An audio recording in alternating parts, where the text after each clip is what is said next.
What's up, folks? Welcome to the latest episode of Terrible Towel Tuesday. I am your host, SimFBallCritic, live from the steel basement, the virtual Heinz Field.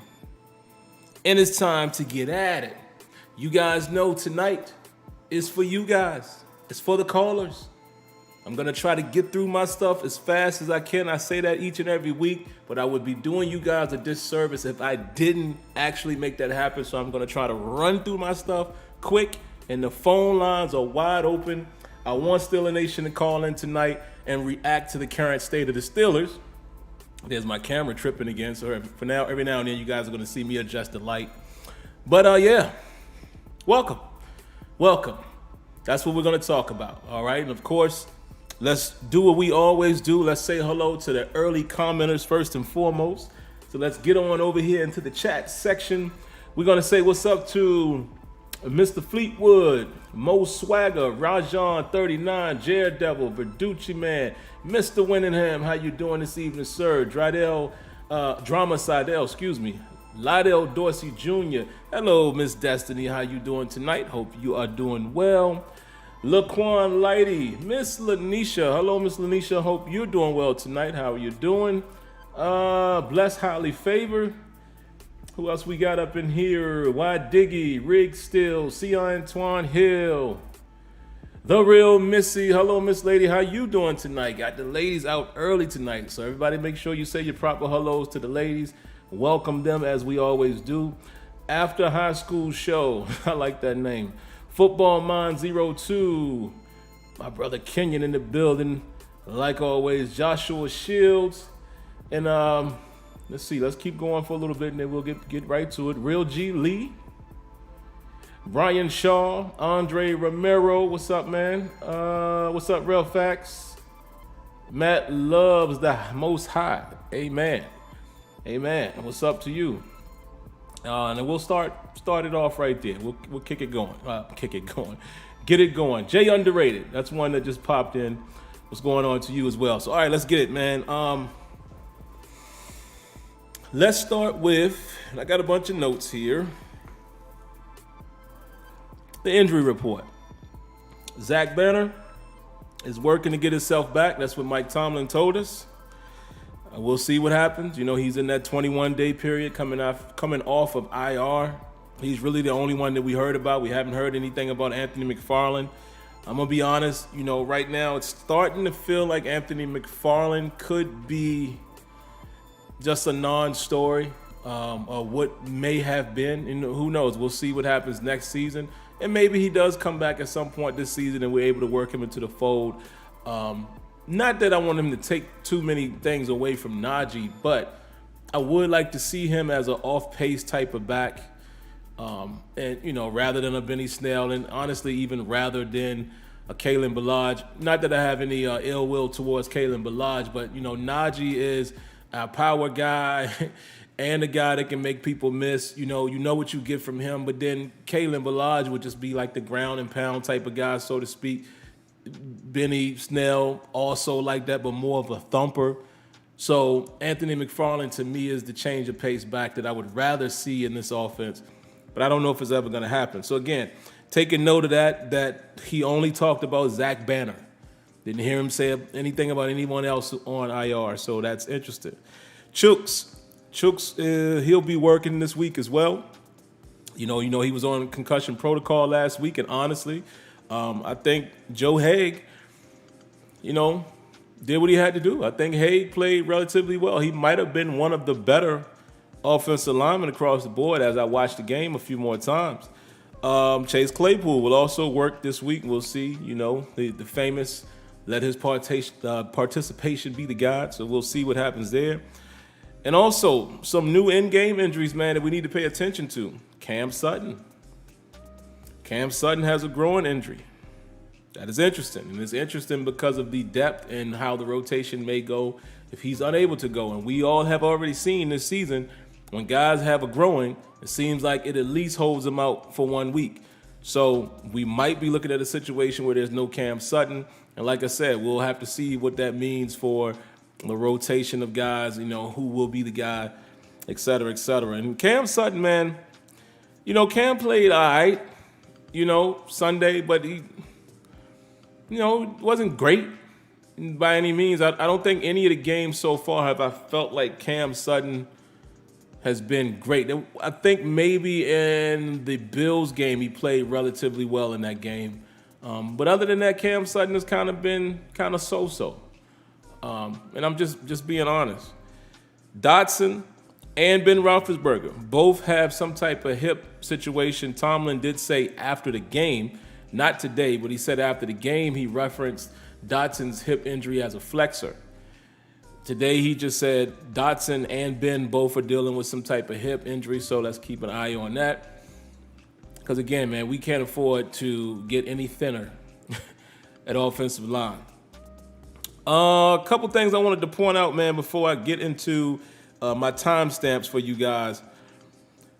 First and foremost, I will say this about, let me hold this until a little bit later because I want to wait until we have a few more people in here. And actually, let me just take a look. Let me take a look and see how many of you guys might be already here. Because it's, there's certain things I want to say and I don't want the majority of people who come to the show to listen to miss. So let me just see how many of you guys are currently viewing. And maybe I'll hold it until after. Well, about 70-something people in here.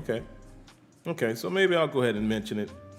And hello, Miss Debbie. How you doing? Hey, Debbie became a member of the channel, man. Round of applause. I don't know if that popped up here and I didn't see it. Round of applause to Miss Debbie.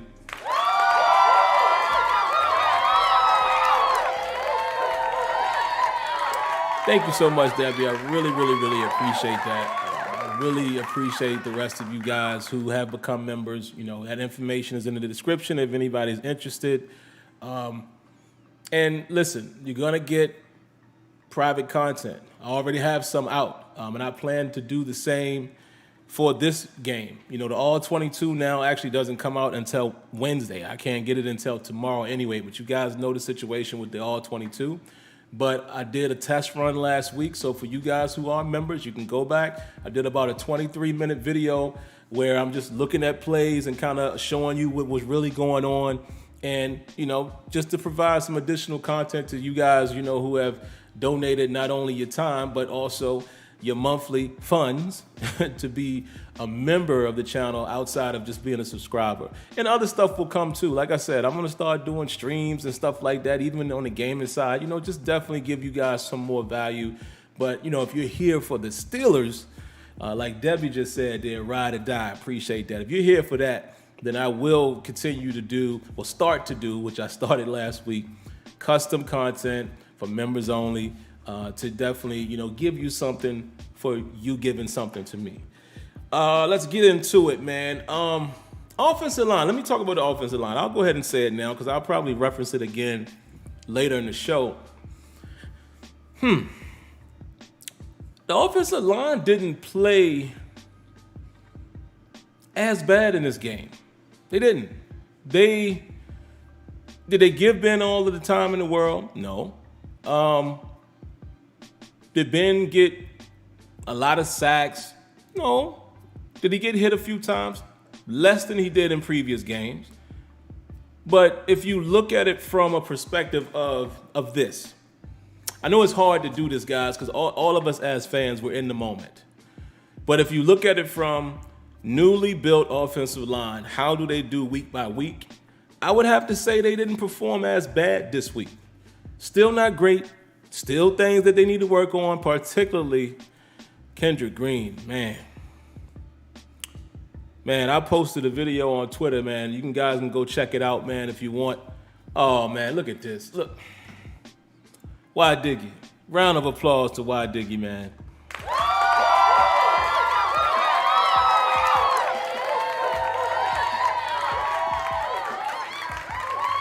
You guys are too kind, man. Thank you, Why Diggy, becoming a member of the channel. As you can say there, extended family. So welcome to the extended family, man. Appreciate you guys so much. Y'all have no idea. But yeah, the offensive line didn't play as bad this week. Again, they weren't great, but I think I'm starting to see a glimmer of some type of hope, particularly in the run game. And actually, I talked about that here. That was one of my notes. I can actually go ahead and run right into that. Yeah, I put it right here, right after this. I said, verbatim, run game improved in this game. Don't want to dismiss that even though we lost the game. I don't want to dismiss the fact that we saw a better run game in this game. Still didn't see a lot of it. Again, I told you guys on Sunday, I might still have it up here. Najee was 15 for, I think it was 65. Let me see if I still have it here. I want to be accurate. And if that means I got to take a few seconds to look it up, I don't mind, man. It's live. It's live TV, right? 15 attempts for 62 yards, 4.1 per carry, 1 touchdown. And I remember notating from last week, Sunday, I said here, and let me go to those notes, that Najee at the halftime was, where is it? It's in my takeaways somewhere. He was 7 carries for 31 yards. He was averaging 4.7. They gave him the ball 8 more times. And he ended up with 65 yards. So if he's averaging roughly 4 yards a carry, let's just say he touches it 20 times, 25. Could he be close to a 100-yard rusher? I'm just saying, the run game was working. The run game was working, and I understand we got behind, and, sometimes that's going to press the issue. Sometimes that's going to, take away from the amount of times that you can run. It gets you out of your plan a little bit, but it was working. It was working. And I don't know, man. I still feel like, oh, man, look at this. The real Missy. Round of applause to the real Missy, man. Thank you. Well, madam, let me not say man. Thank you. She just became a part of the extended family.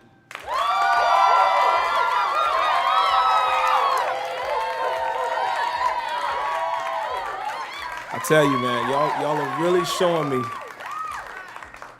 what you mean to me. Not even what I might mean to you, but you guys are really showing it, man, and I really appreciate that.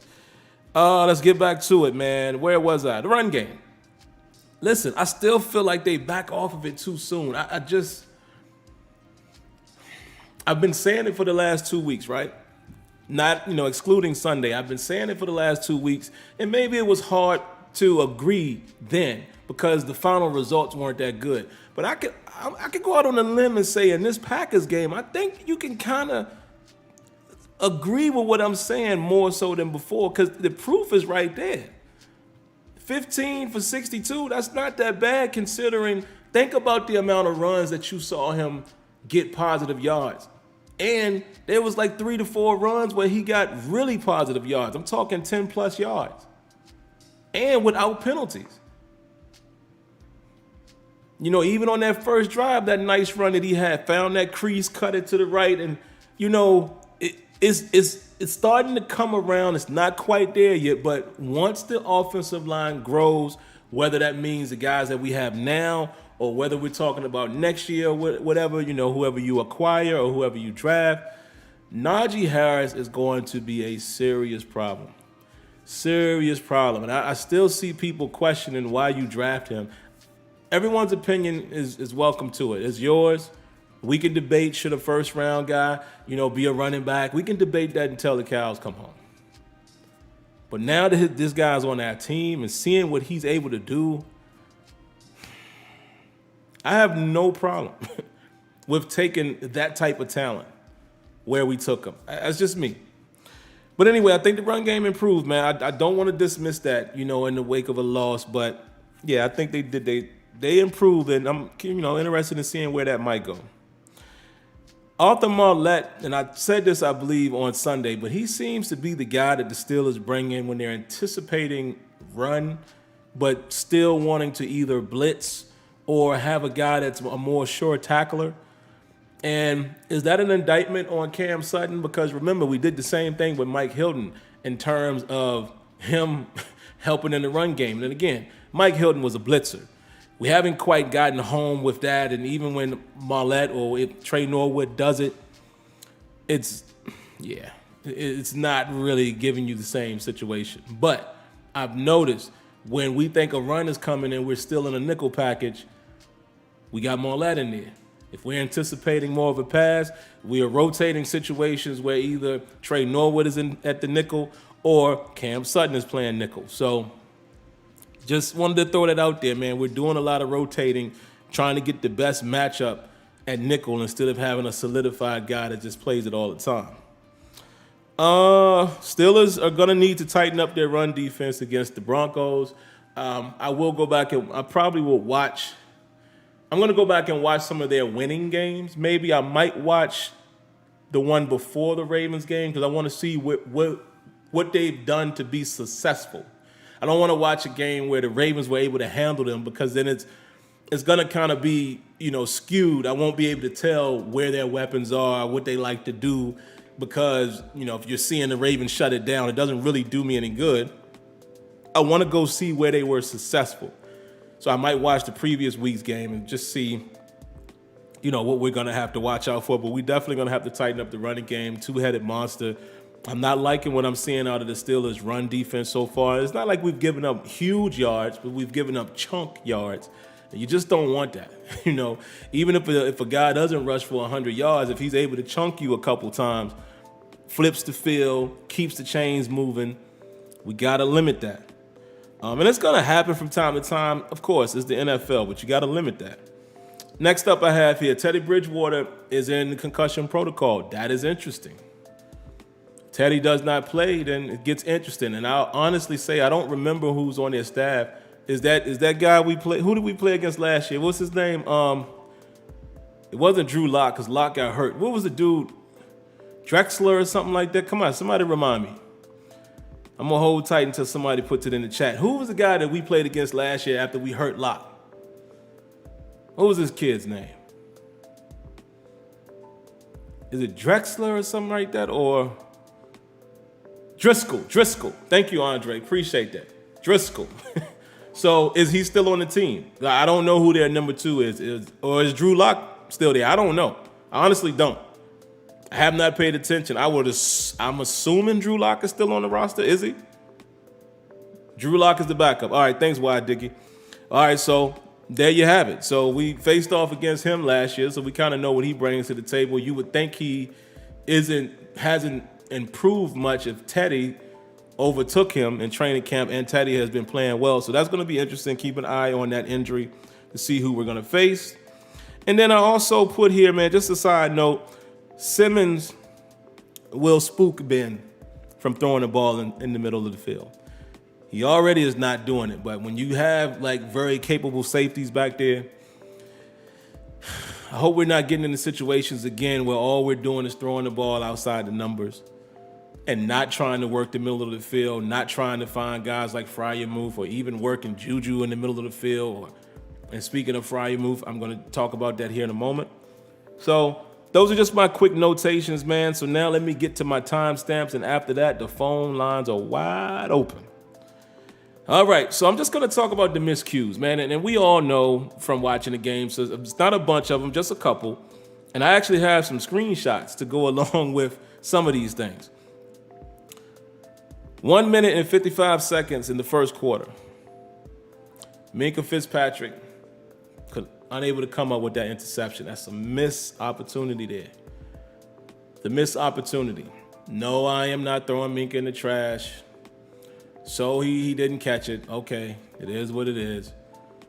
We cannot forget how great Minkah has been for the Pittsburgh Steelers since he's been with us. Yes, I said it, great. Does he have a whole lot of interceptions this year? No, he doesn't. Has he gotten one yet? No, I don't recall. I think that was just Edmonds. Off of a Minkah PBU, I might add. But this year, Minkah Fitzpatrick in these first 4 games is showing other worth. He's showing other worth instead of just interception worth. He's showing his worth in other areas. He has been the center fielder or last line of defense in a lot of situations. Did a touchdown get thrown semi against him with Ruggs? Sure, you could say that. But again, if you would watch the game or if you listen to the game plan up into the Raiders game, you knew, everyone said, even the staff, yeah, we got to keep an eye on Waller. If you watch the game, you could tell we were keeping an eye on Waller. Perfect call by John Gruden and Derek Carr. They caught him at the right time. Minkah was peeking, realized it, tried to get back, couldn't get back there. Hey, the ball got thrown over his head, and he almost got there. It happens to the best of them. But Minkah Fitzpatrick has done other stuff. He has saved touchdowns in the run game this year. He has been that last line of defense. So I don't want to hear people saying, oh, this guy sucks and all. I'm seeing it. He ain't got no picks. Dog, it's more than that. Do y'all remember it was times when things that Troy was doing in seasons where he wasn't getting a lot of interceptions? But he was so valuable in other areas? I'm just saying. And there's no comparison there. They don't even play the same safety spot. I'm just saying. It's not always about interceptions. Because if that was the case, we should be saying that about our cornerbacks that ain't really getting no interceptions. But I digress. But yeah, if Minkah gets that pick, again, I love Minkah, but I got to get on him. You got to make that pick, brother. You get that pick, that takes the touchdown off the board for the Packers. Takes it off the board. Right then. You have to come up with that interception because on that very drive, they were able to go ahead and get the score in the second quarter, but it was the same drive. It was 1 minute and 55 seconds left in the first. You pick it off right there and return it for any yards. You put the offense in prime position. The Steelers are up 7-0 in the second quarter. Missed opportunity. Second quarter. 6 minutes and 39 seconds.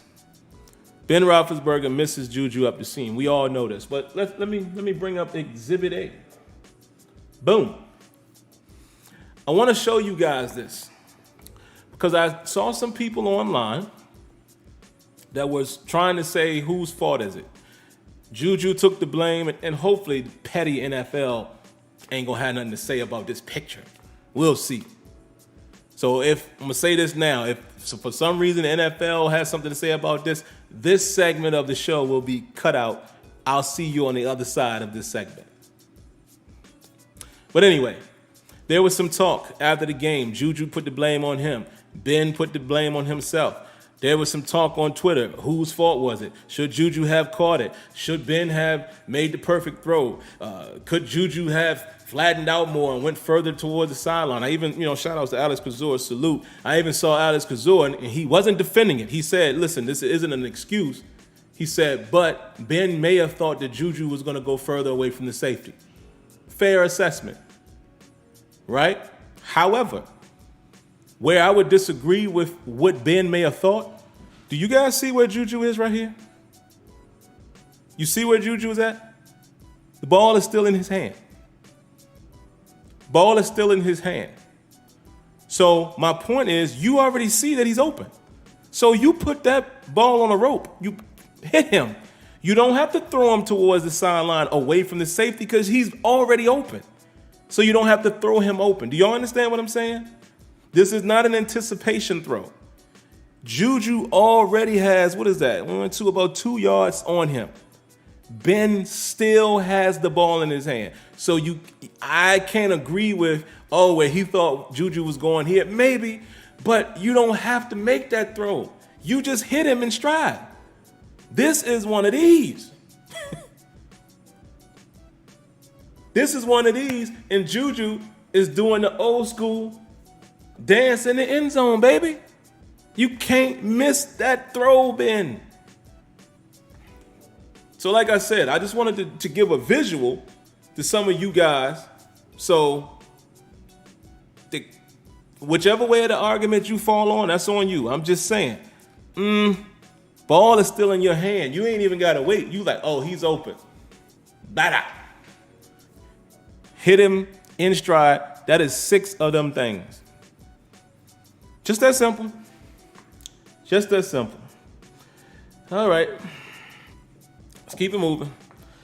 Third quarter. See, like I said, I'm not going to do every play. There's many. But I'm just going to do some of the things that are important. 8 minutes and 45 seconds. Najee, his catch and fight for the first down. Reason why I wanted to talk about this play is because one of you guys asked on Sunday after the game, why was Najee not out there on 3rd and 8? Here's the reason why. Najee, that catch and fight for the first down, I mean, pure strength, pure determination, gets the first down, right? On that series, Najee touched the ball 3 consecutive times, 2 catches and a run. He was gassed. He needed a breather. That's why Benny Snell was in it. Now, I agree. What was Benny Snell doing in there and not Najee? I get it. I know what you guys are saying.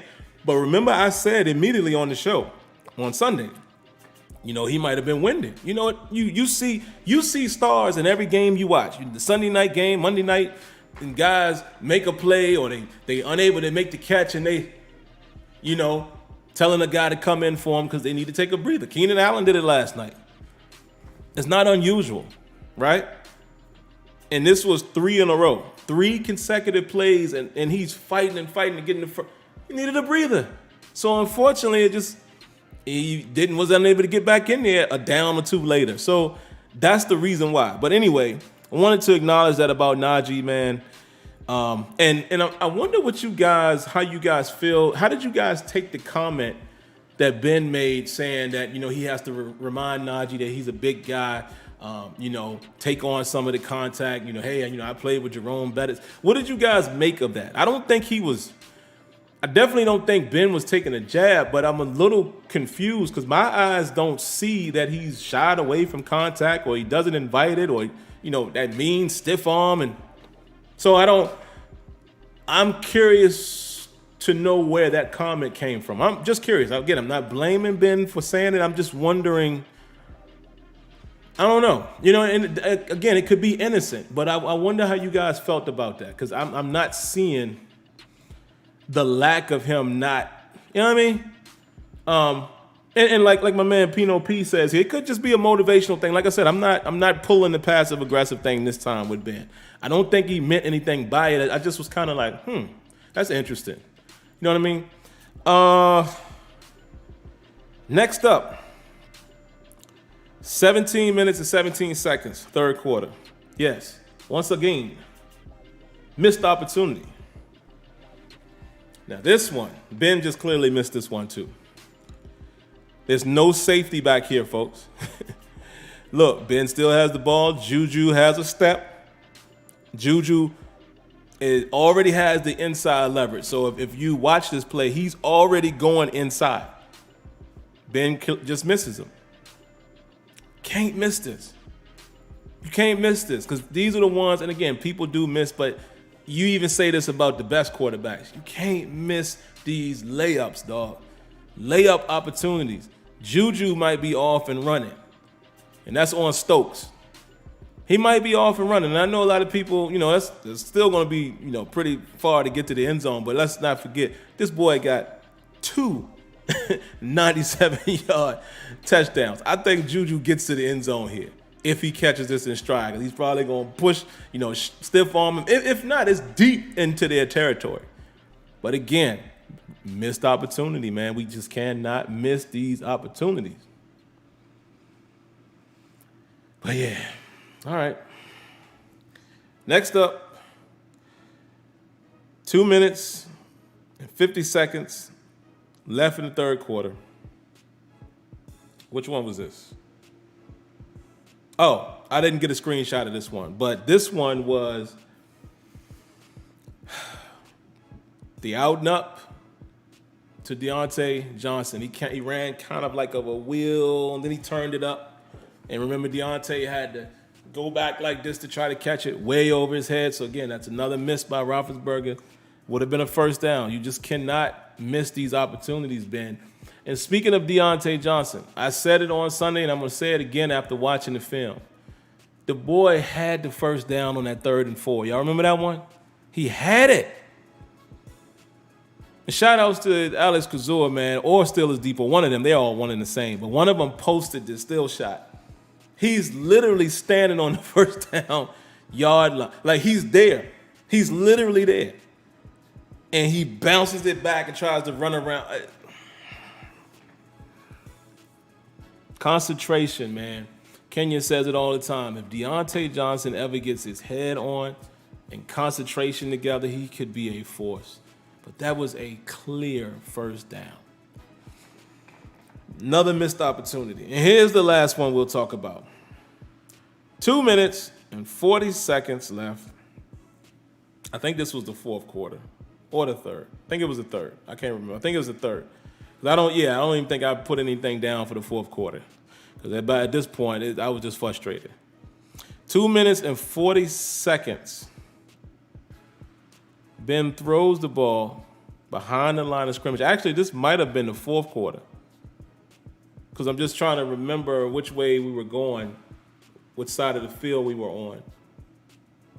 So this may have been the fourth quarter. And y'all know what I'm going to do, right? Give me a second. I'm going to confirm it. Give me a second. I'm going to confirm it. Because I don't want to give you guys the wrong information. And sending the football down, we assume. 2 seconds, man. And sending the football. And sending the. Hold on. Give me 2 seconds and I'm going to find it. Okay, well, Game Pass is tripping right now. All right, here we go. I want to say it was the fourth. See, by the way, Game Pass sucks now, NFL. I hope you are listening. This is horrible. It's horrible. It's nowhere close to what it used to be. It keeps starting over. I can't even get where I want to go. This is a shame. I can't even get there. I can't even get there. But y'all know the play I'm talking about. I'm trying to get there, and they won't let me. Hold on, I might have it. Give me a second.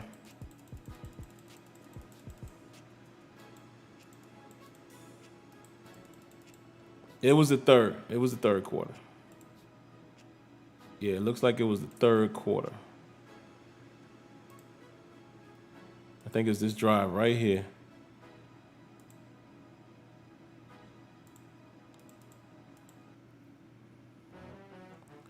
Let me see, where is it? 2:40. Yeah, because the Packers had just scored.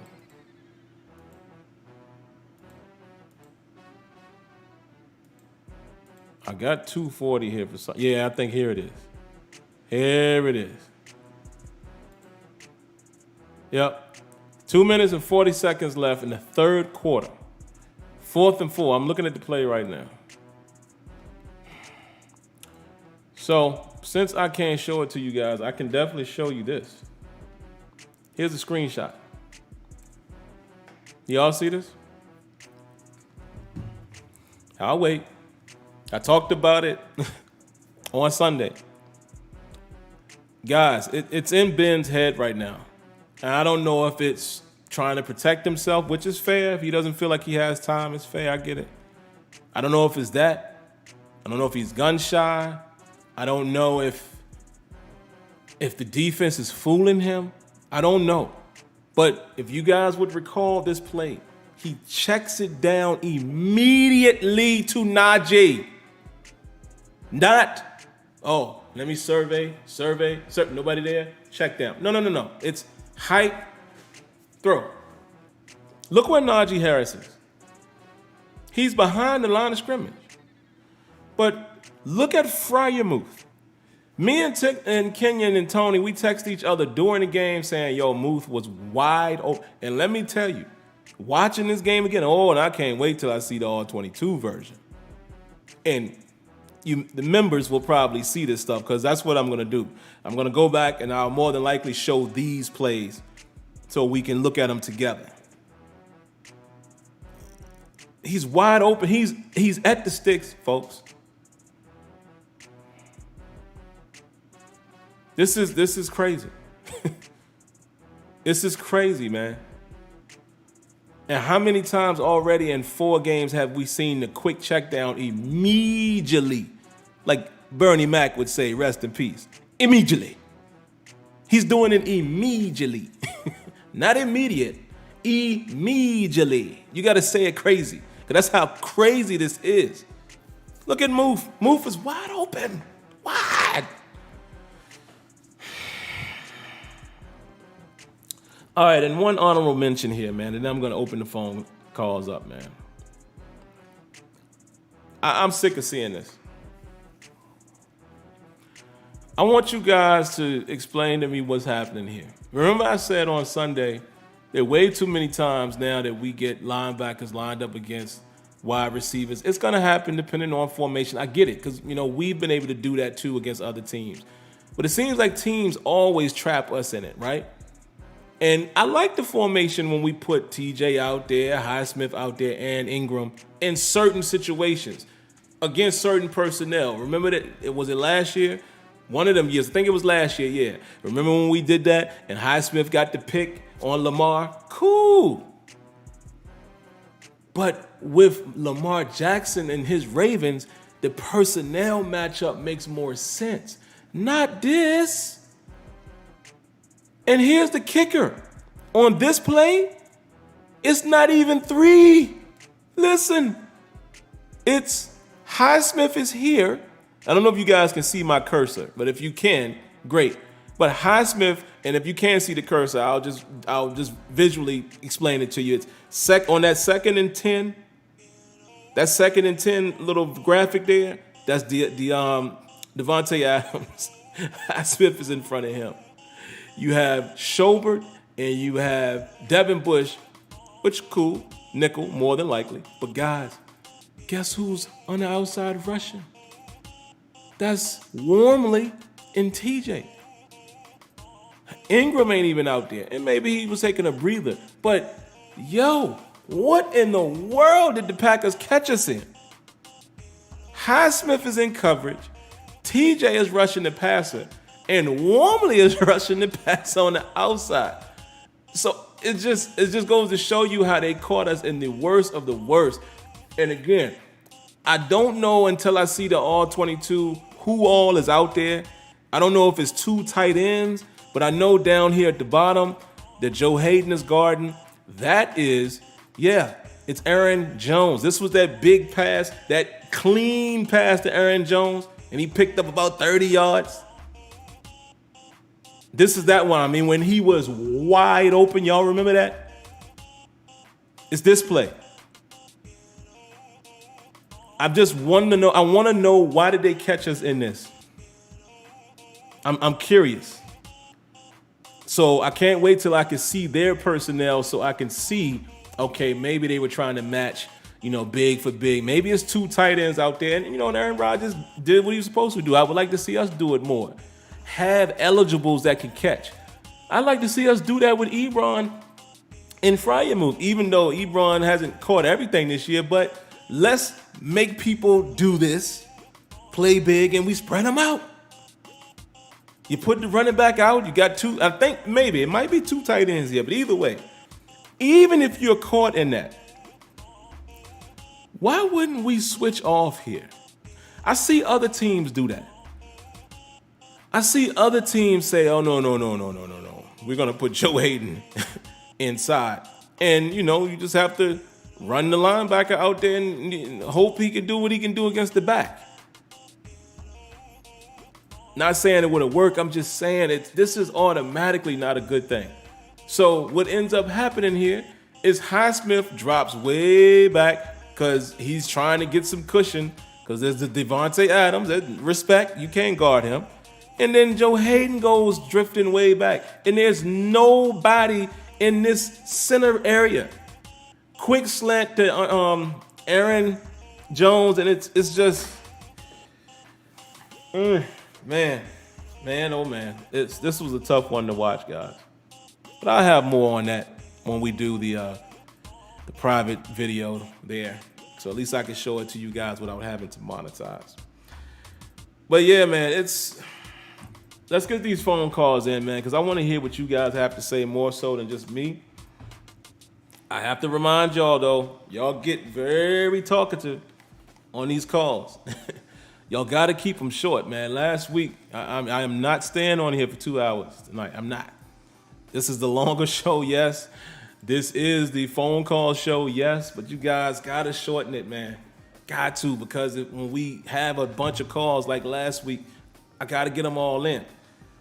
So I'm going to make my promise to you all. My responses will be short. I would probably hang on one thing that you say, quick and out, into the next call. And please, hope you guys can follow that same format. But let's hear what y'all have to say. Let's see who's the first one in the queue. Area code 505. You are live. What you got for us? Hey, what's up, Sim? Can you hear me? Yes, sir. What's going on? I just want to address all these Ben haters real quick. All right? This is not the same Ben Roethlisberger in years past. That's obvious. But the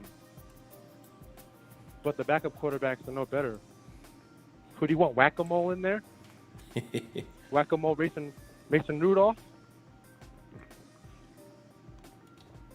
Yeah. That's a tough situation. This team needs to play to the strengths currently of Ben Roethlisberger. He has carried us for so long, and now we can't. And now y'all want to dump on him now? We're not gonna have a quarterback like him for a very long time. Franchise quarterbacks do not grow on trees. So be happy once you find one. Thank you, Tim. Man, thank you for the call. Oh, yeah, no problem. I appreciate you as well, man. And let me definitely respond to that. And I like what 505 said there. And I want to make a clear distinction because I've been doing this the last 2 weeks, and I think some people misconstrue. I agree with him. You can't be hating on Ben Roethlisberger at this point in his career. And that, to me, is crazy. He's in his 18th season. Like, if he has fallen off, or as they say, if he's washed, yeah, I mean, it's year 18. So I agree with 505. Like, I don't understand that part of people is dogging him out. It's just time. I think it's time, too. I don't think the answer is behind him, but I think it's time. I think this definitely needs to be his last season. He's just not what he once was. But I still love the guy, man, as far as him as the quarterback for the Steelers for the last 17 years, now 18. I'm not going to dog him out. I don't get that either. However, what 505 also said, let me be brief so I can go to the next call, brings me to the reason why I have Mike Tomlin there in my thumbnail. This is an awkward scenario for Mike Tomlin. I'm going to be honest with you. Whether you like him or hate him, this is a weird situation because I see some people saying he needs to bench him. I see other people saying he needs to stick with him. This is an awkward situation for the head coach to be in. Week 4, going into week 5, you sit down, Roethlisberger. Are you committing to the fact that the season is over? Because do you really think these other guys are going to play better? Maybe if you and Canada believe that the other quarterbacks on the roster can run the offense better, maybe. But like 505 said, are we really thinking that there's going to be that much? I don't know. So that's a hard decision. And again, I don't think the decision comes directly from the head coach. That's a lot at stake. I don't think Mr. Rooney wants an Eli Manning type situation where Ben retires on the bench. Just my guess, because of the type of people the Rooneys are. So, y'all can blame Tomlin, you can blame whoever else. I just think it's going to take a lot to get Ben on that bench, man. Maybe and I don't want to say this because y'all are going to hate it, but maybe if we end up like 1-7, then it might happen because at that point the season is over and you have to see who you have. So, thanks for the call, 505. And let me shorten up my responses as well because we have a bunch of calls in the queue. Let's keep them short. Mr. Winningham, I believe this is area code 803. How you doing, sir? Good evening. I hope everybody had a successful week, and a successful new week ahead. Can't wait for you ladies to come off with y'all's show. I've been waiting for that. So. Oh, yeah. But before I get on the offense, defensively, I don't know what we're doing this year that we're not getting the turnover battle, winning the turnover battle. To me, Devin Bush is not doing the job that I think he should do. Right now, I feel that Devin Bush should be our eraser, and I'm not getting that right now out of him. You talk about linebackers on receivers. We almost saw Joe Schobert made a phenomenal play, but he went out of bounds, so he didn't get the interception. He did. Yeah. That was a phenomenal play.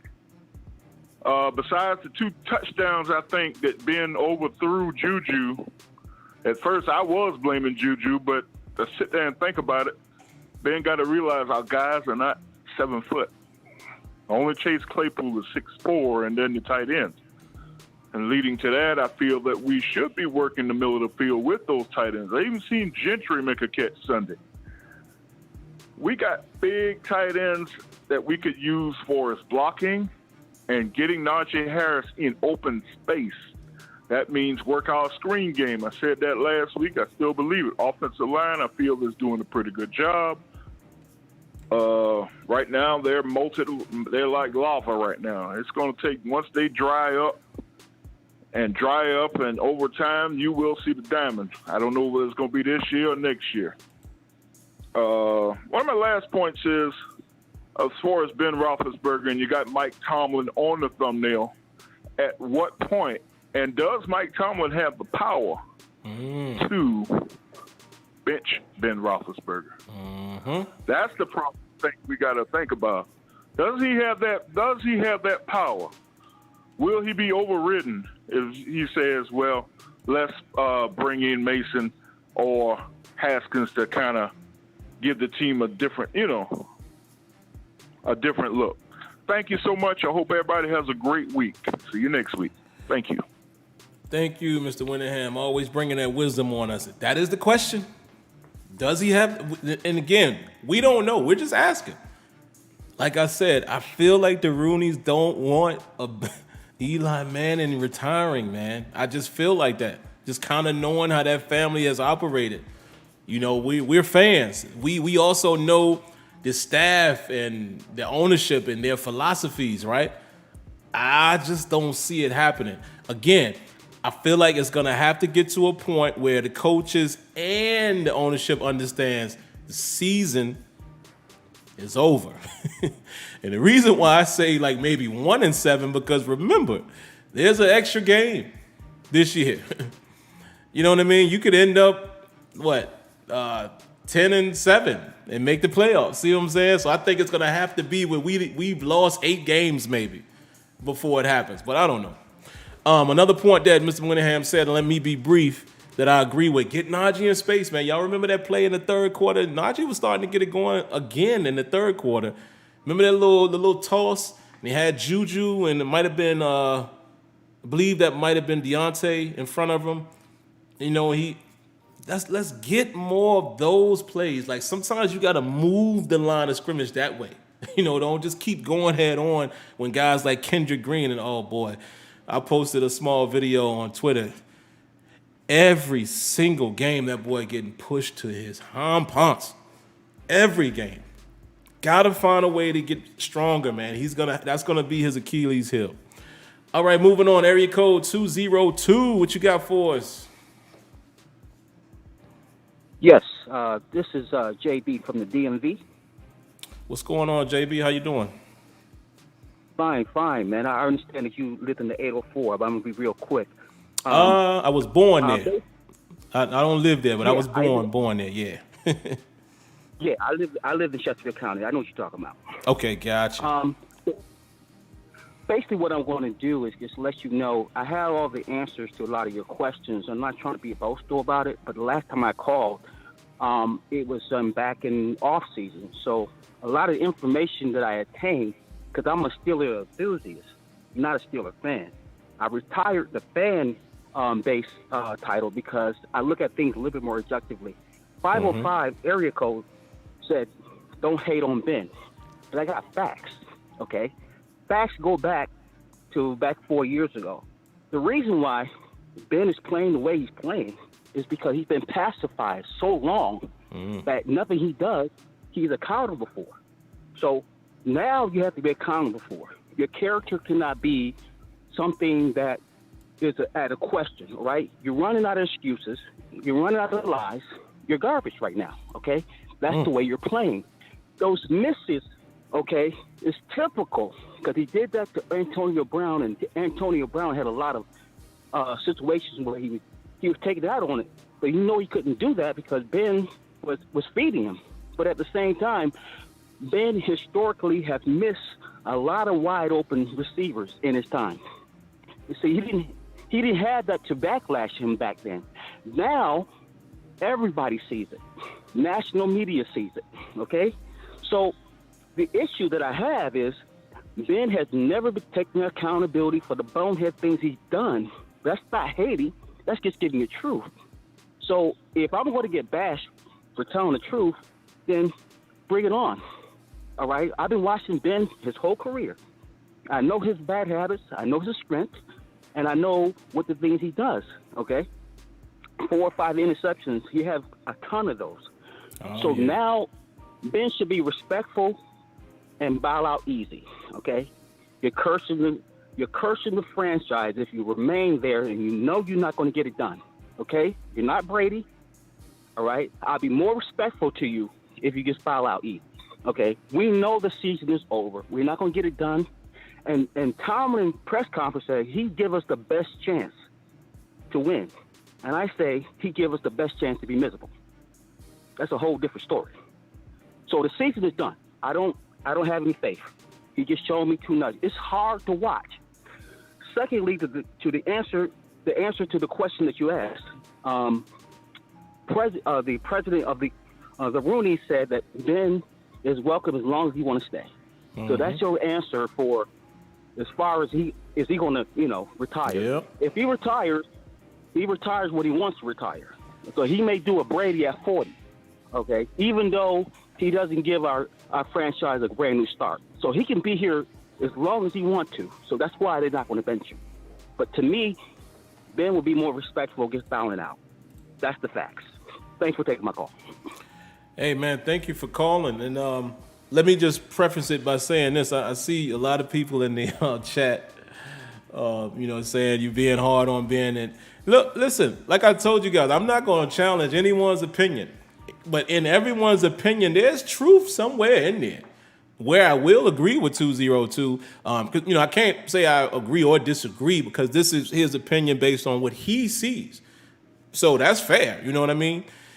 Where he is definitely truthful, I hate to say it, but AB kind of said some things about Ben on the field and how he handles things that's kind of coming to light.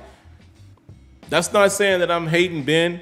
Like I said, Ben has been the quarterback that has allowed me to see 2 championships. So, of course, I'm going to have, good things to say about him as a Steelers quarterback. But when you do break it down, like 202 said, he is right in certain aspects where Ben is just not that good right now. Right? He's just not. And like I said, it's year 18. I'm not expecting him to be as nobody else to compare him to because the only other older guy out there is Brady. And they're just not the same type of quarterbacks. Ben is the last of the Mohicans from 2004. You know what I mean? It's just, this decline is not surprising to me. I was saying it last year. Some of you guys were saying it before me. But, definitely, I'm not going to challenge anyone's opinion, whether they're super high or super low. That's what this show is about. Let everybody's thoughts get out. And, we can debate them or what have you, but I'm not going to disagree. So thanks, 202, for the call, man, and a fellow Richmonder there, if you will. Area code 951, what you got for us? And keep them short, guys. Keep them a little shorter than the last call. What you got for us? Hey, what's up, man? This is Kevin out of Temecula, California. Just a real quick question. I'll make it short. Enough about the offense. I'm going to talk about the defense real quick. As far as cornerback position, man, we've been struggling for years. I know our pass rush has gotten us by, but when it comes to the secondary, my question to you, when are the Steelers going to put some investment, whether free agency and the draft, whichever one, into a top-notch, fast-speedy corner? Because as you guys are going to see, as the games go on, we start playing these top-notch teams like Kansas City, Chargers, things like that. The pass rush doesn't get there every game. And when it doesn't, we are getting torched. So my question to you is, at what point do you think the Steelers will invest in some of those top-notch secondary guys, specifically cornerback? That's all I got. Man, thanks for the call. I believe you called last week as well, man. I remember the California location there that you mentioned. Bruh, I don't know when they will, but I will say this. They need to. Boy, listen, I was just thinking this the other day, and I had meant to say it here on the show, so this is why I love you guys, man. Y'all always bring up something that I might forget to say. After this season, let's remember that Joe Hayden was trying to get an extension, which y'all already know how I feel about Joe Hayden. Not about him, but he's an old corner. He can't run. He's not super fast anymore. He's just a savvy vet. But y'all saw, didn't get the extension, and him and Drew said they're going to test free agency, so Joe Hayden, I'm sure, is gone. Who's behind him? James Pierre? Maybe. He continues to improve. Okay. Cam Sutton hasn't looked like the best corner. He's been okay, but has he looked like, you know what I'm saying? Y'all understand what I'm saying? This is a fair comparison. Whether you hate or love Steven Nelson, we don't have a corner playing like Steven Nelson did in his first year with us. Just his first year. We need a corner like that person in his first season with the Steelers. We don't have that guy. Joe Hayden is gone next year. We best to invest in secondary help, because the only legit guy we're going to have is Minkah Fitzpatrick. Guess who else would be gone? The same guy that y'all don't like in the secondary. Edmonds, gone. Joe Hayden, gone. Steelers better invest in some secondary help, and we better do our best to get something in the draft, or it's going to be a little crazy next year. Great call there, man. Yeah, I'm right there with you. Area code 6, and keep them short, guys, like my man 951 did, because we got like 7 or 8 more calls. Area code 609, what you got for us? What's going on, SimFBallCritic? What's up, man? Man, I'm going to talk about this offense. I think Tony Romo brought up a good point at near like garbage time. Why don't we start chipping, defenders, the edge rushers or someone that's, getting to Ben's face and stuff, because I think it will give Ben a little bit more time to see the field and stuff like that, although he is seeing ghosts out there and stuff. But I feel as though chipping the defender will help, help the offensive lineman give more help and more time and stuff like that. And defensively, man, I think we did our best against Aaron Rodgers, because like you said, Aaron Rodgers is a bad man and stuff, and it's just going to get harder from here on and stuff. So Ben has to be on his A game, because if he's playing like this, like he did earlier weeks and stuff, I think he might possibly get benched. And like you said, we might have to see who we got, with Mason Rudolph or Dwayne Haskins and stuff. But that's all I got to say. Man, thanks for the call. It's a great question. I don't know why we don't do more chipping and things like that. I mean, I guess maybe you're trying to get Najee out quick. I don't know. It's a lot of things that I don't know right now looking at this offense. I don't know why we do it. But we got to do something, man. If Ben is going to be the quarterback, you just got to do whatever his strengths are. And I'm not just passing outside, man. It almost feels like Ben ain't even playing to his own strengths. I don't know what the answer is, but they better figure it out. They best to figure it out. That's all I'm going to say. They better figure it out. Man, yeah. Let's keep it moving, man. And I saw some of you guys say Edmonds might get re-signed. He might. I said he was gone, but he might get re-signed because, has he played? Is his value out there where the Steelers couldn't pay it? So he could end up back with the Steelers, but yeah. Next up, area code 970. What you got for us? Hey, brother, how's it going? Thanks for taking my call. Good. How you doing? I'm doing well. Real quick, hey, listen, SteelerNation, listen. For the last 5 or 6 years, the upper management of this team was only, in their minds, 1 or 2 pieces away, so they kept trying to piece together a Super Bowl team, and this is the result of what you have. You need a rebuild right now. It's over. They know it's over. Why do you think they're sitting on $10 million cap space and not looking for a lineman or a safety or a corner? Because they know it's over, but they can't do that and tell the team, hey, we're just going to tank. Also, remember, last year, Ben could have walked away. They owed him $27 million, whether he played or not. So they told him, if you'll take a pay cut, we'll take you back. Ben did them the favor, and anyone with an earshot of this call that thinks that they have a winning quarterback that's going to pull them out of this quagmire is on that team, well, then you are seriously deceiving yourself. It's time, as much as I love Cam Hayward, we need to start dumping salaries like the Jets and all these other teams do and rebuild. Edmonds, he's not going to re-sign. They're not going to give Joe Hayden another contract. They're going to do a dump, and it's going to be painful for the next years. Yeah. But look at all the teams that have sucked for eternity. They've all got young quarterbacks. They've all got offensive line. They'll have cap space to get some free agents in the backfield on the line and DBs. So, guys, just be patient. Don't blame Ben. Are you guys the same people that used to watch this guy throw for 600 yards and pull this team from the depths of defeat to victory? Come on, people. Give this guy a break. For the last 20 years, this guy has entertained you. He deserves your best. Yeah, that's all true. I got to say, Captain. Thanks.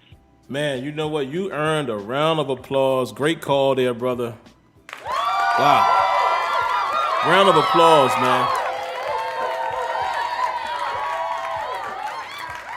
I love it. 970. I see you drop the line, so hopefully you're still listening, to the stream, because I want you to hear this. That's a great call. No, why it's such a great call? Because it's a reality moment. And I love those because, I sit up here and I do these shows all the time. And when I say stuff that stings, people get mad. But it's just reality. And I can't disagree with anything he said.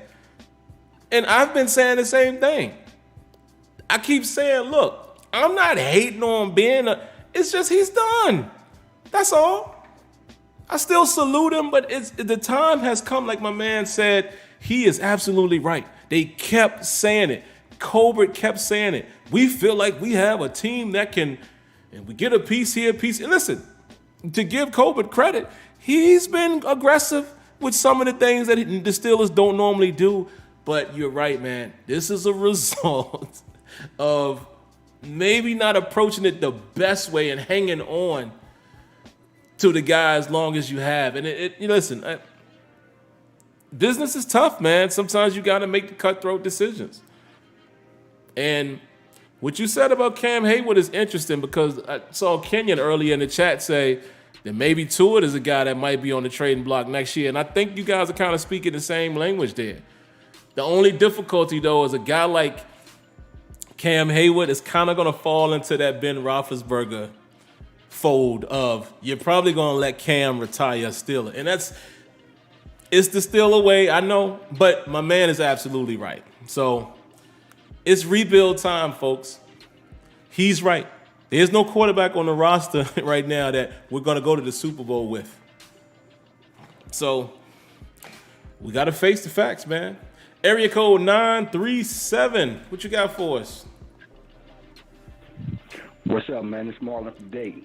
All I really want to say is, as far as being holding the team hostage or whatever, I mean, I feel like if he steps up to, if the offensive line steps up, Ben should be able to, maneuver and play a little better.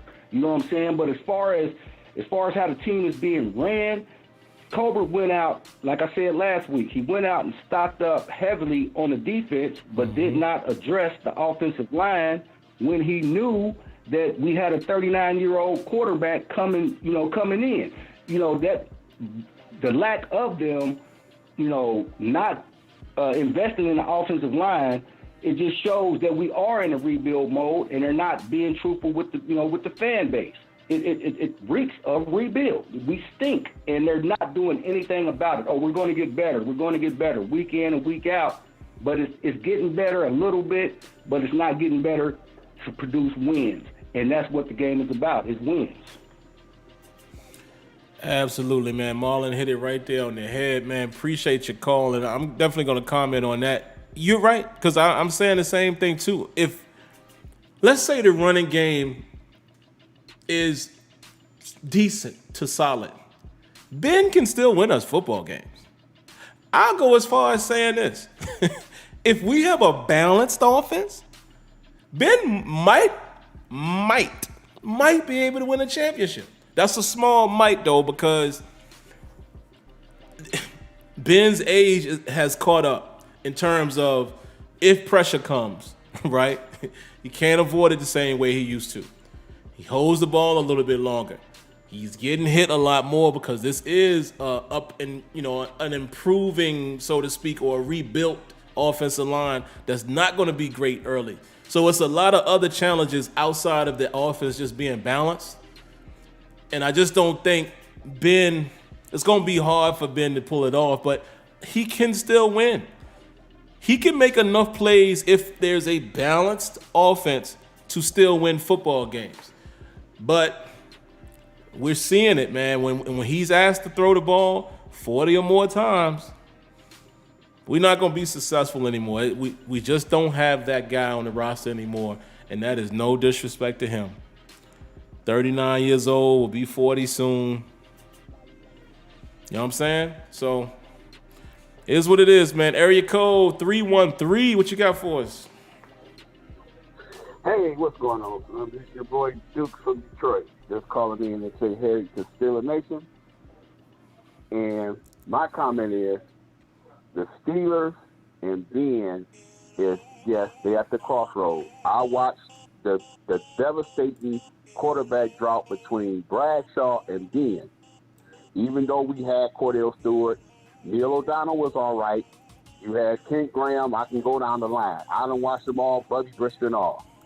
So when we finally get past Ben, it is not like in a year or two you're going to get a quarterback, because you got some teams that try to get quarterbacks for years. Use a.k.a. the Cleveland Browns. Even though Baker Mayfield and got to the playoffs, he still got the jury out on him if he's a true franchise quarterback. But he's serviceable. So hopefully we can get a good serviceable quarterback after Ben is over. And the year Ben came in the league, him, Rivers, and Eli Manning, they all went going out the same way. They stayed their tender a little bit too long. That's all just what we're looking at. So we just got to go through it. It's the Steelers' turn. And I talked to Kenyon. I texted him one time, and I said, he gave me looking at Malik Willis from Liberty. Woo! I looked at that boy from Pitt. He looked pretty good. And something like that. I hope this is the guy. I heard they looked at Sam Howard that Colbert went down there. But the whole thing, what we looked at, we messed around and let the window close. I said a long time ago they should have traded up in the draft back when we had the killer bees to seal that defense, the corner we needed or the safety we needed when Palomalu retired. That's what they was missing on the back end. If we would have got that, we would have won then. We would have got that other championship. But they waited too late, and that's what I'm just saying. Now you're looking at the demise. It's the downside of everything now. It's a total rebuilding. Again, you got to get them Power 5 guys. I know Dan Moore and Green is from Power 5 school, but they got to get stronger. At least take year 2. That's why he experienced it. So his offseason going to be huge, Mr. Green, to get strong, because he keep getting blown in the backfield. That comes because he do not have that grown man NFL strength yet. He got talent. He just got to build up to it. That was Cam Hayward went through that. I remember he got big, and then he had to drop back weight until his strength got up to the NFL level game. That's all I'm just saying. We just got to be a little patient. It probably take a 2 or 3 year window, but that boy Malik Willis, he's to me he's a Michael Vick 2.0. I love that guy. So yeah, okay guys, that's what my little shot is. I will hope we get him. We need a mobile quarterback and move into the next phase of Steeler Nation. All right, y'all have a blessed one. Man, you have a blessed one as well. Appreciate that. And thank you for the call, man. Listen, I don't even want to. We'll say his name, but we ain't even going to go to Malik yet. We'll wait until later on. But I watched that game from this past weekend. That boy just got natural talent. I would love to see a Steelers team. Y'all see me hit my hat on the mic. I would love to see a Steelers team with a running back. Well, might as well say that. A quarterback like that can run. He looks to pass. To me, so far, I got to watch a few more games of him. He's...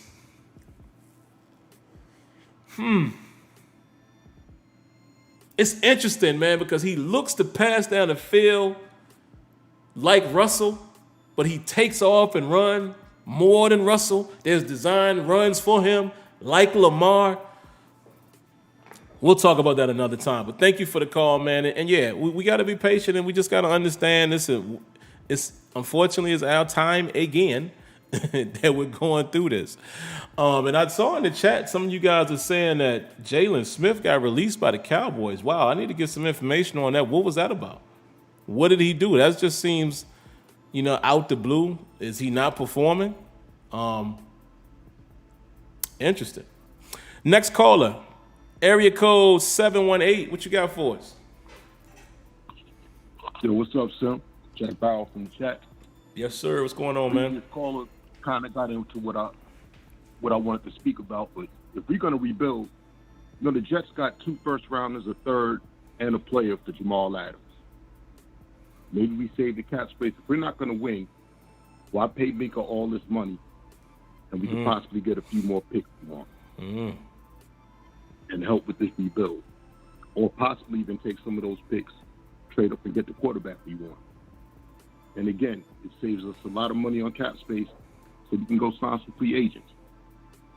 Leaves us a little more maneuverability if we move on from Minka too, if we're going to rebuild.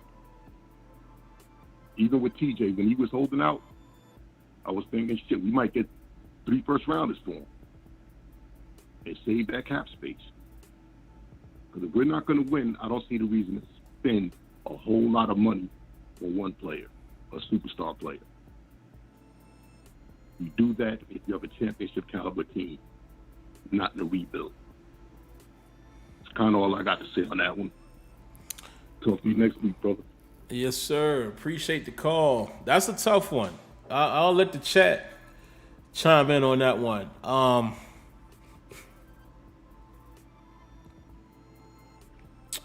probably would not trade Minka Fitzpatrick. Because Minka is young, Minka can most certainly be a part of your rebuild. You got to have some stability on the back end. To have a free safety like that with his smarts, the way he's coming up this year and, tackling, his tackling has improved greatly, in my opinion, against the run. I don't know if I trade him. I understand where you're going, though, but I just don't think I trade Minka Fitzpatrick at this moment.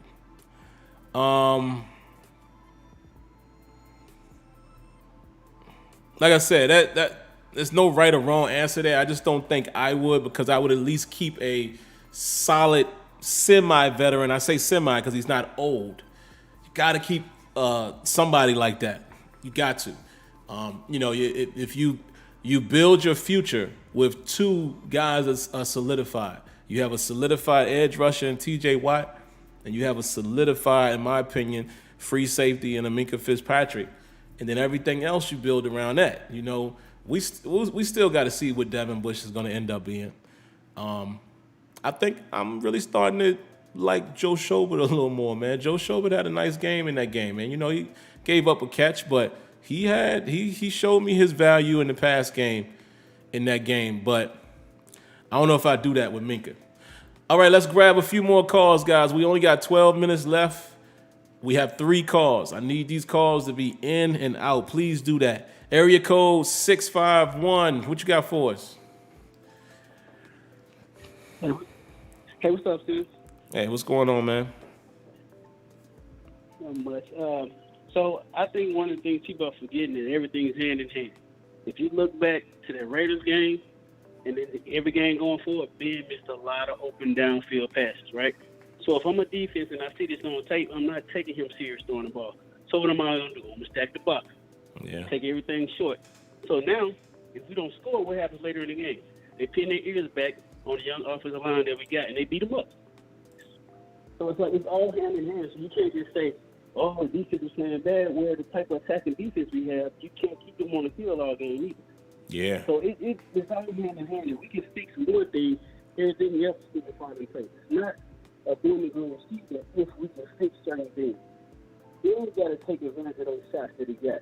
2 big touchdowns to Juju. In the Raiders game, it was just disgusting. Like, the first half, they gave him a chance, he wouldn't let it go. I saw him see people over, he just wouldn't let it go. He just almost was in the way, but he wouldn't let that go. And on a lot of the other plays, he was overthrowing a missing guy or just dumping the ball off him way ahead of time. So, like I said, we fix one part of it, everything else kind of fall in place. It's hand in hand. All right. Thanks for your call, man. And I agree. You know, it's funny. I watch the games a lot with my father-in-law, Leonard, and, you know, he gets mad a lot of times, you know, when the defense gives up something, a lot of times in the second half. But I say exactly that. Look, man, it goes hand in hand. I don't care what defense you got. If they keep going out there, they're going to get tired. What do we always hear? Even from our own team, wear them down in the fourth quarter. Even when I played, you know, when I was offense and defense, when I was running the football as a running back, I couldn't wait till the fourth quarter because I'm coming right at you. I'm coming right at you to let you know I still got that pop. You know, we're going to try to wear you down. So you're absolutely correct. It goes hand in hand, man. Everything is not as bad as it appears all the time. Area code 202, what you got for us? Yes. Yeah, I just like to say that, you know, if the defense is not good, or I should say having a bad day, and we're on the field, you know, for a long period of time, they're the only chance for winning, because I do not think Ben has it and will have it until the end of the season. And also, I want to step on nobody's toes. Kevin Gilbride, he pretty much has a lot of power as far as personnel concerned. That's why I don't think Tomlin will ever try to bench him, regardless how bad the record is. But if the defense is not good, we're not good. That's basically all I have. Thank you for the call, man. And yeah, you know, it's looking that way right now, right? It looks like if our defense is not keeping us in games, you know, I don't think any of us has confidence that the currently led offense by Ben Roethlisberger in its current state is going to win a lot of football games. You know, is it still time? I know we keep saying this each week, but it's still just week 5. I mean, it is time, but the time is now. I mean, we getting close to my time frame. I usually say I like to see 6 or 7 games. We getting close. And I'm really close to knowing what this team is. I'm giving them a couple more games to change my opinion. But the time is now. Like you said, if the defense can't, and again, if they're on the field forever, then it's hard for them to be good, you know? So, yeah. All right, let's end it out with one last call. Please keep it short. Area code 334. What you got for us? All right, how y'all doing today? What's up, Sim? What's up? What's going on, man? I've been busy all day, man. I'm doing fine, man. Been busy all day, man. I'm just catching the show late, but I just want to make a few comments about Ben. You know, everybody's catching up to the guy. You know, he's not a bad quarterback. He just reached his time in the league. Well, everybody goes through that process. We gonna miss him, you know, but we gonna need somebody just plays similar the way he plays. And if you're gonna start in the draft, like drafting a young quarterback, that means you got to go through the trials, the pros and cons trials of dealing with it. And I don't think we should go that route. Yeah. I think we just should focus on a quarterback that would be available. And I think Deshaun Watson, dealing with his case, and I think he will overcome that. And I think the organization will give him more opportunity to redeem himself. He's going to come to this league because if you want to rebuild now, you picked a bad time. You just gave TJ some money. If you're going to rebuild, that means you're going to have to start cutting people and leaving certain players there. Like you're saying, Mika have to stay. You have to let a whole lot of people go. I don't like where this defense is going. They don't play like the Steelers that I knew back 10 years ago. They're just not fundamental sound. And I'm a fundamental guy, and I just don't see that on the field. And that might have to be where we have to get rid of some defensive coordinator and start over fresh. You need to bring somebody here that's a fundamental sound defensive coordinator. Because, man, I be watching them play. I just changed the channel, man. They play sloppy. And they really do. I'm not impressed about anything about them. It's to watch them play is an embarrassment to me because I've been watching Steelers for years, bro. Years, over 20-something years. What I see out there, man, I'm highly insulted. And like I said, I want to stay on Ben because I had said this 4 years ago that Ben was declining then when he had mentioned in the interview, the guy asked him, you ready to play this year? And is he going to cut back on all the interceptions? The pressure getting on Ben. Ben said, I don't think I have any. I think I'm going to retire. And everybody was shocked, Then a year after that, you get into it with Antonio Brown. Now Antonio Brown is out of town. But I actually believe he will be back on this team. I actually believe that after his contract with Tampa Bay. But I think after this year, I believe they're going to give Ben another year because they got to go through this growing pain. And they're going to give him what he wants, and they're going to have Deshaun Watson on the sideline. And once he's gone, man, he's gone.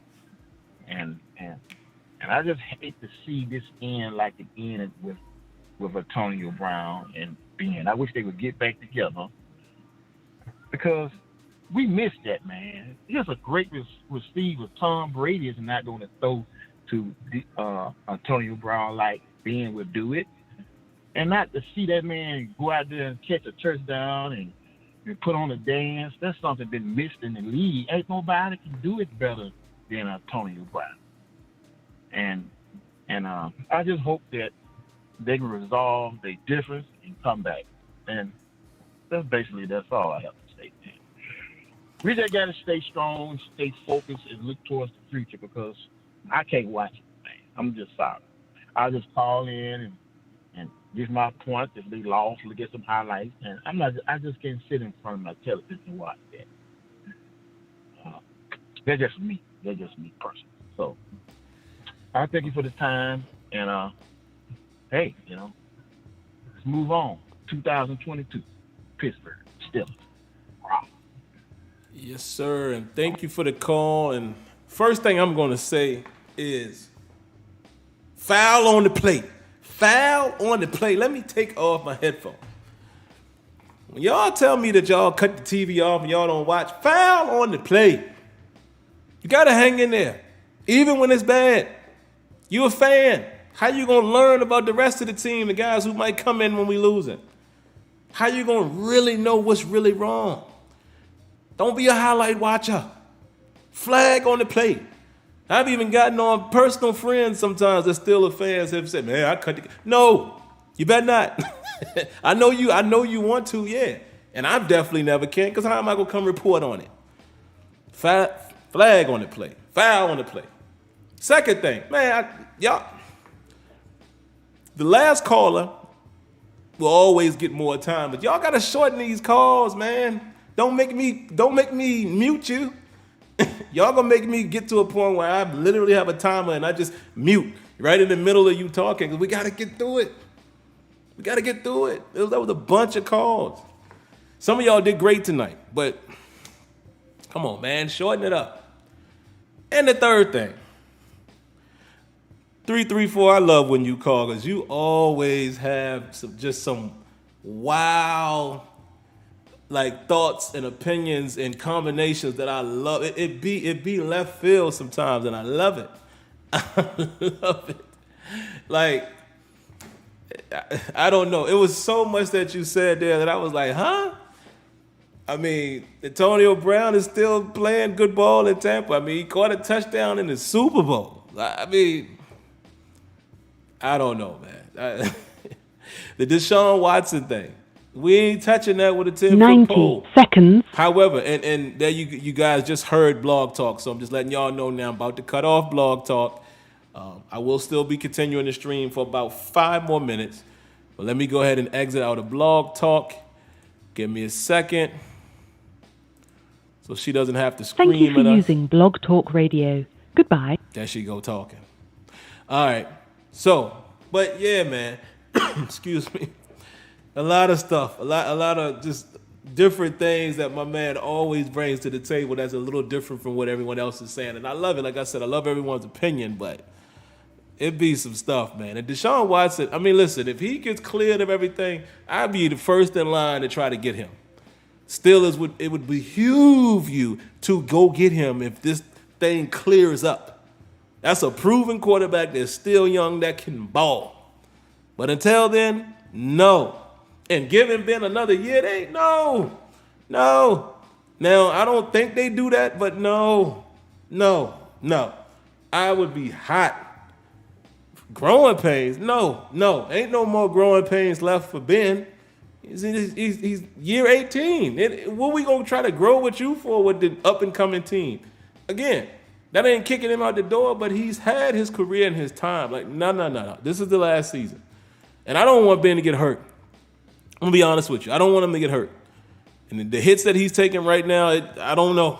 It's not going to be good for him. It would behoove him to retire, sir. You've done enough. We appreciate you. We'll see you at the Hall of Fame induction. We got a donation as the callers were calling, so let me throw a round of applause to Solo One.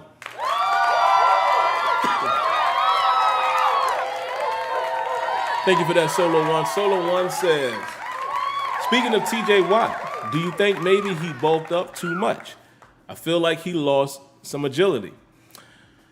I don't think so yet. I don't have any evidence of that yet. Let's not forget what he did in week 1 and week 2, if I remember correctly. But TJ already got like 4 sacks. So I'm not ready to say that. I don't see any. I haven't seen any compromised skill of his so far.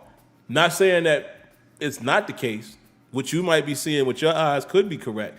I just haven't seen any evidence of that myself yet. So, yeah. But all right, guys, I'm going to stick around for a few more minutes. Let's read some comments. Terry Carter says, Deshaun Watson, the most accurate passer in NFL history. Let that sink in. Really?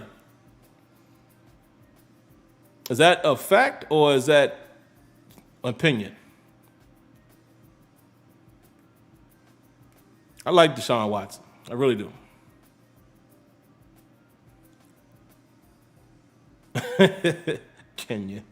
Kenyon and Speed going at it, man. I love it. I love the chat section. I'll let y'all do y'all thing in there, man. As long as nobody's going crazy, talking about nobody's mama, no vulgar things. Y'all have at it. I'm not going to get in the middle of none of that. Let's see. What else? Come on, guys. Andre Williams says they're going to put Ben on IR for the rest of the season. Let's go Haskins. Okay. I got news for y'all, though. As much as I wouldn't mind seeing Haskins, because, you might as well see what you got. I got news for you, though. If Ben goes down or if they bench him, it's Mason Rudolph that's going to play. I just hope everybody knows that. I'm having a tough time pronouncing this one. Rams 87 Rocks.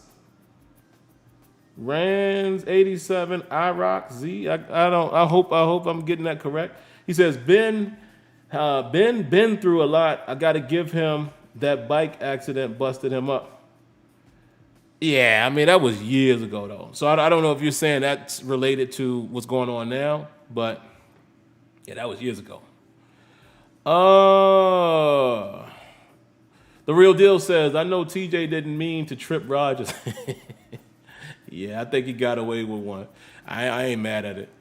I'm gonna be honest with y'all, man. From a lot of us who played like football out in the yard when you was young, I ain't mad at tripping. So what? It should be legal. I'm being honest. It should be legal. If somebody is running full speed and you can get close enough to him cause what's the difference, right? Hear me out. What's the difference when a dude is in front of you, got an angle on you, and you get just enough and you dive and rip your arm and aren't you tripping him? Hey, it is what it is, man. I wouldn't be mad if they allowed it. Why Diggy said, I'd say draft a QB in 2022, use that cap space to get a good cornerback and some pieces, and we're back on the upswing. Yeah. I agree with that too. I think go get the quarterback, man, if he's there in 2022. You know, if a Sam Howell, definitely my man Malik Willis so far. And I'm saying that after watching one full game. I had been hearing about him. A lot of you guys have been telling me about him. Kenyon had been telling me about him. I want to watch him against a little stiffer competition, but again, I don't always believe in that small school stuff. I don't. Skill is skill. It translates. Y'all remember that Cam Newton went to Florida, didn't get playing time, then he went to a JUCO. So for people who didn't know Cam Newton, at that time he was playing at a JUCO, small school. Then he goes to Auburn. You see what I'm saying? Like, talent is talent. That boy is bad. And if we continue to lose, we'll probably be in position where we can get one of the more, one of the top quarterbacks in the class. Football Mono 2 says, hey, Sim, watch how the linebackers are showing in the gaps on rundowns. Linebackers can't do that because they just get sucked in and turn into D linemen. Then they can't scrape and fill. I question Butler for that. Okay, so you're saying they're slowing down when they get into the hole. Okay, I'll keep an eye on that for sure. Marlon Master says, nobody's cooking nobody. Ain't we on the same team? SteelerNations unite. Yeah. I agree with you too, man, but there's always a couple back and forths in the comment section here, man. Charlie Brown says, I think you draft a young guard and get a veteran corner in free agency. I'm actually agreeing with that as well as far as the cornerback situation. I think the Steelers need to go veteran secondary-wise, and if you can grab some guys in the draft, great. But primary needs right now, man, and I don't think it's going to change much, is you still have to continue to build the O-line, and you definitely need to go quarterback. And who knows? Maybe there's a free agent quarterback that they want to stopgap. Could be. I don't know. But those got to be your primary concerns. And then you plug the holes with good free agents. We're going to have cap space next year. We're projected to be one of the top 3 teams. We got to go spend that guapo. We got to. Destiny. Miss Destiny says, we should just let Ben ride into the sunset and find a way to enjoy the season for real. It is what it is. You know what, Miss Destiny? I tip my hat to that. You all right? Because that's pretty close to where we are right now. Let's be honest. We hoping we're going to see the team turning around, but the more likely outcome is Ben is riding into the sunset. That's the more likely outcome. Hate to say it, but that's probably what we're dealing with right now. Who else? Good looking honky. I'm mad that you made me read that because I'm definitely not trying to be derogatory or anything like that, but that is your name.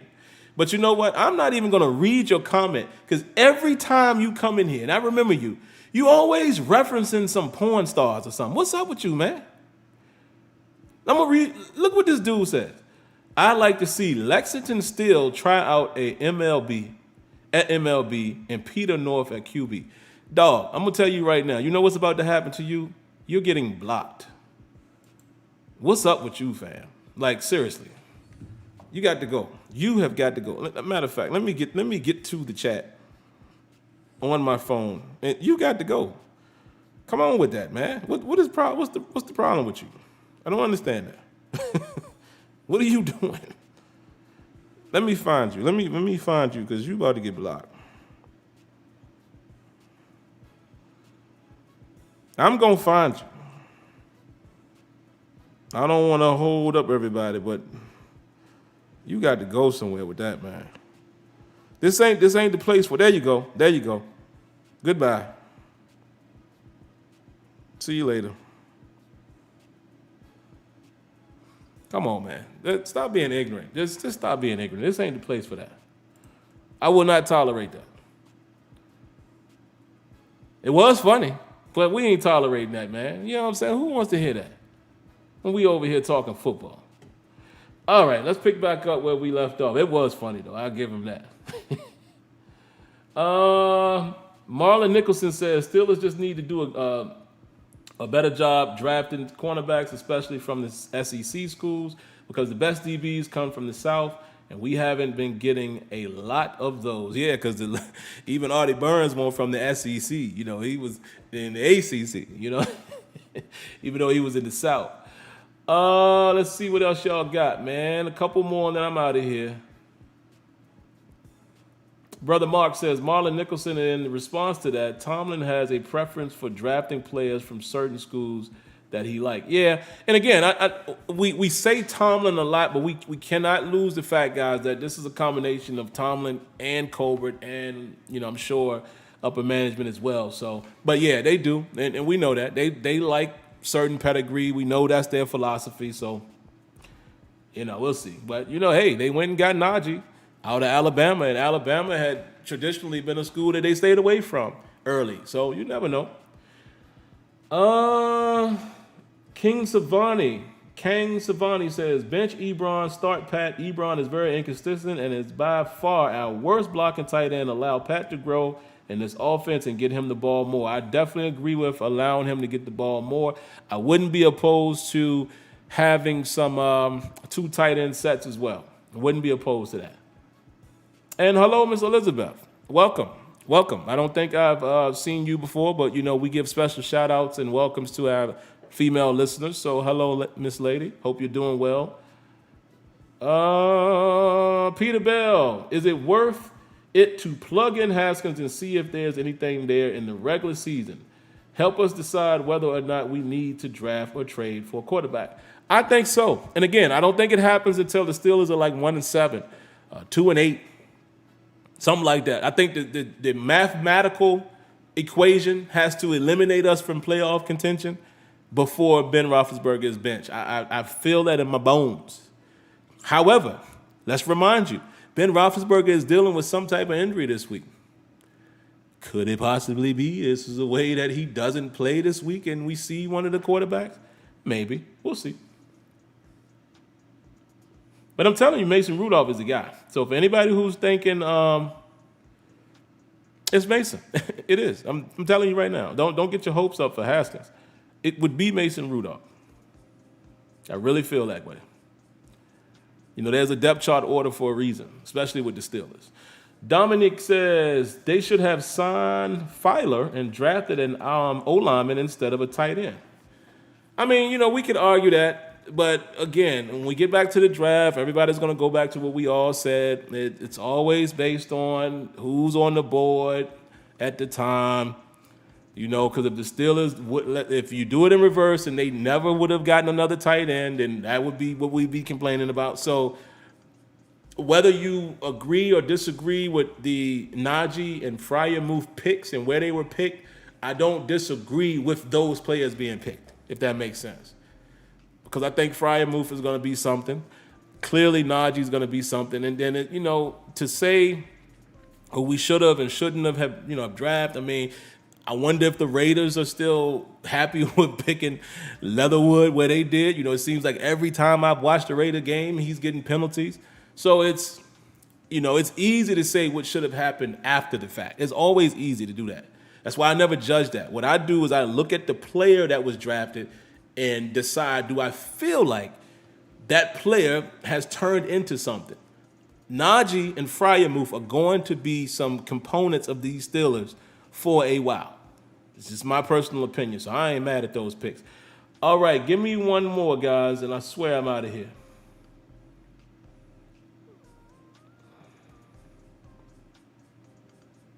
Give me one more. I'm trying to get one of you guys that I haven't read yet. And yeah, man, Matt Fowler looked like he played some good ball last night. Wasn't that him on the Chargers? That was him on the Chargers, right? I swear on that one touchdown to Eckler, they said Matt Fowler.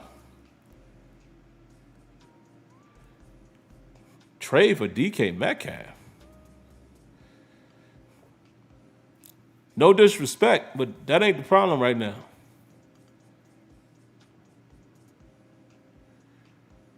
And I don't see the Seahawks parting ways with DK Metcalf. Come on, somebody who hasn't commented yet. Don't be shy. Don't be afraid. Speak.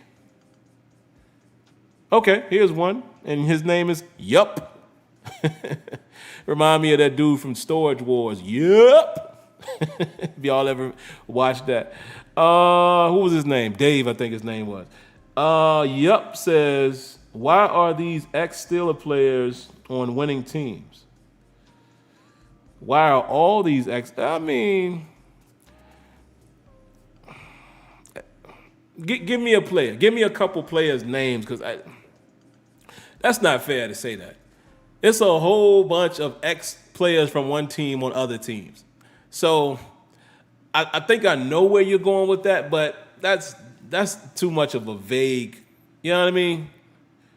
To just say that, you know.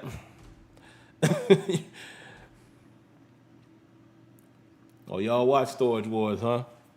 Told you, man. I'm a real regular person, man. Most of the stuff y'all into, I'm into. You know what I mean? Some of y'all might be a little crazier than me, wilder than me.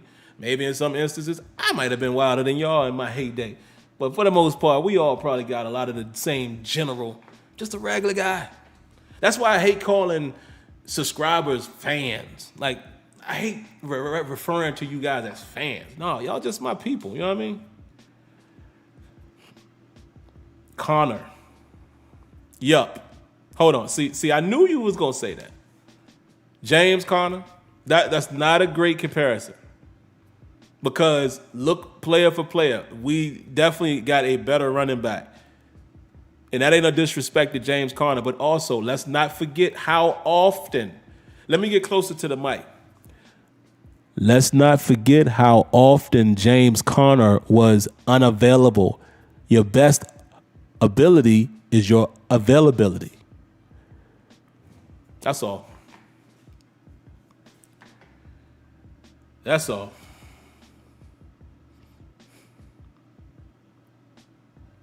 All right, I'm going to get out of here, man. I am going to get... Matt Fowler. Yeah, now that's... Okay, I can see that. But again, I do recall when there were a lot of Steelers fans that didn't like Matt Fowler. Myself being included. Matt Fowler did decent with us at times, but there was also games. Do y'all remember? Well, we were showing him getting beat. So it looks like he's playing well, but he's not... Mind you, he's not the starter over there. He's not the starter.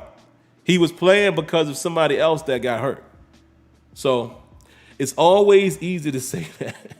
It's always easy to say that, man. Hindsight is 20/20, baby. But all right, man, let me get out of here, man. Love you guys like always. I appreciate y'all like always. And again, for the newcomers who are here tonight, I see some names I've never seen before. You might be subscribed, maybe not. But if you are not, if you like what you saw over here, if you like what I do, you like this format of show, and I did something to make you laugh or smile, this is what you need to do. Subscribe. Stick around. Be a part of the home team. And then once you are subscribed, make sure you cut on that notification bell. How else are you going to know when I have videos running? As well, some of you did it tonight. Hey, I thank you for donating. And anytime you guys want to do that, you can do it live here on the show via YouTube. But if you prefer to do it other ways, Cash App is available. PayPal is available. But I want you guys to always remember, it's all optional. It's up to you. But thank you in advance.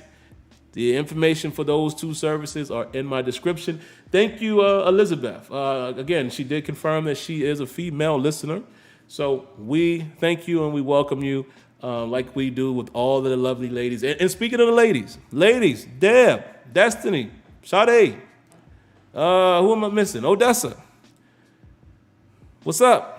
Let's get that lady still table show happening really soon. And any of you other ladies here in the chat, man, if y'all want to reach out, and if I missed one of y'all, please forgive me. But those are the ones that come to mind who were on the previous show. Destiny, I said Destiny, right? So let's make it happen. And Real Missy, Elizabeth, and a few others, if y'all interested in that, reach out to these ladies here in the chat. We do a dedicated still table show for the ladies. Still table is a round table, still table conversation with a panel. And we had a good time with the female one last time, and I welcome that again, especially now since the season is underway. So y'all got my contact. Y'all hit me up and let me know when y'all want to get on. Debbie, oh my Lord, how did I not say Debbie's name? I think I did, but Debbie, you already know. You are the ringleader. But all right, man, I'm going to go ahead and get out of here. Y'all be good, be safe, God bless, good night. And as always, I thank you for tuning in to Terrible Towel Tuesday. Members, I got special content that should be coming your way either tomorrow or Thursday. But other than that, I'll be back for the pregame. It was Friday last week, so I might shoot for Friday again, but if not, definitely Saturday. So just be looking out for that for the weekend. But all right, catch y'all later. Peace.